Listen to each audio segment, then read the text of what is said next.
মোৰ ঘৰ যোৰহাটত হয়। মোৰ নামটো হেমন্ত বল্লু।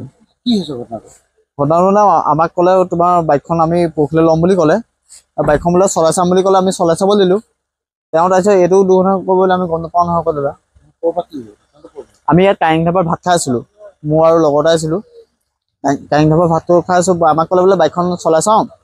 বাইকখন বোলে চলাই চাওঁ, আমি বোলে পৰহিলৈ ল'ম তেনেকৈ ক'লে। বাইকখন চলাই এইটো যেন দুৰ্ঘটনা কৰিব আমি গম নাপাওঁ। আমি এতিয়া বাইকখন আনিছোঁ লোকৰ পৰা। এতিয়া মোৰ মানে লখিমপুৰৰ পৰা যোৰহাট যাব লৈছিলোঁ। সেইটো কথাই।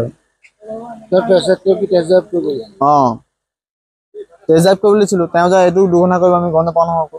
আমি একো নাজানো। আমি ইয়াত কাৰেং ধাবাত অকল ভাতটো খাইছোঁ। ভাতটো খাই পেলাই আমি ওলাই যাম বুলি ভাবিলোঁ। সি ক'লে বোলে বাইকখন চলাই চাওঁ, এনেকৈ ক'লে। বাইকখন চলাই চাম বুলি ক'লে, তাৰপিছত বাইকখন তাক চলাব দিলোঁ। তাৰপিছত বাইকখন লৈ এইটো যেন দুৰ্ঘটনা কৰিব আমি কেতিয়াও নাজানো সেইটো কথা। সি বোলে মোক ক'লে বোলে পৰহিলৈ আমি ল'ম বাইকখন, আজি চলাই চাওঁ। মোৰ নামটো হেমন্ত বল্লু। তেওঁৰ নামটো মই নাজানো। মোৰ লগৰ এটা আছে প্ৰিয়ম বুলি কয়। সি ৰিক্স লৈছিলে বোলে বাইকখন সি চলাই চাওক বোলে, সি পৰহিলৈ ল'বই।